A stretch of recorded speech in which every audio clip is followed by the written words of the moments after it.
Актыктан мен заражающий geldim, ИС-2 деген тяжелый танкы бар еді.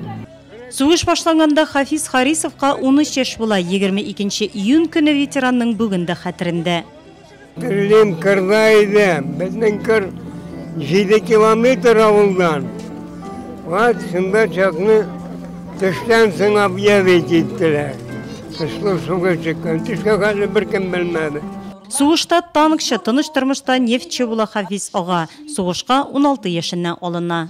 Безне ибәрделәр второй белорусский фронтка, Самолинская разгрузка, Самарская мен бик яшь идем. Вот Белоруссияны освободить иттек, негахатлем. Последний пограничный город бит. Белостокта контузия алдым. Танковый десантайым мен башлам.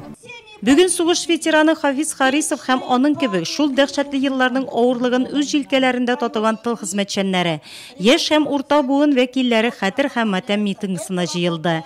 Мәңгелек ут яны, чәчәк бәйләмнәре салынды. Яу кырында ятып калган һәм туган якка кайту бәхетенә ирешеп тә, сугышта алган яралардан һәлак булган якташларыбызны искә алу өчен килүчеләрнең теләкләре бер. Сугыш гарасаты башка бер кайчанда кабатланмасын.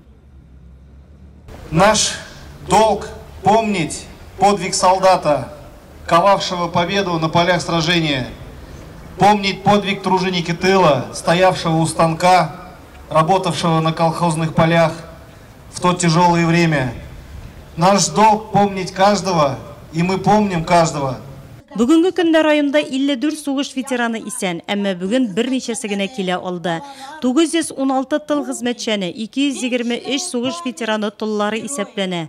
Митингта яу кырында ятып калганнар 1 минут тынлык белән искә алынды. Сугыш бер генә гаиләне дә уратып узмый. Бүгенге көннең тарихта әһәмиятен һәм тыныч тормышның кешеләр гомере барабәренә яулап алынганлыгын яшь буын белеп үсә. Бүген сугыш башланган көн. Минем карт бабай да анда катнашты. Без гаиләдә бик күп аның турында сөйлибез. Тыныч көннәребез өчен бабайга без рәхмәтле. Хәтер мәңгелек, 75 ел гына түгел, миллионларча югалтулар, күз яшьләре, кайгы хәсрәт алып килгән бөек ватан сугышы гасырлар үтсә дә тарих битләрендә калачак.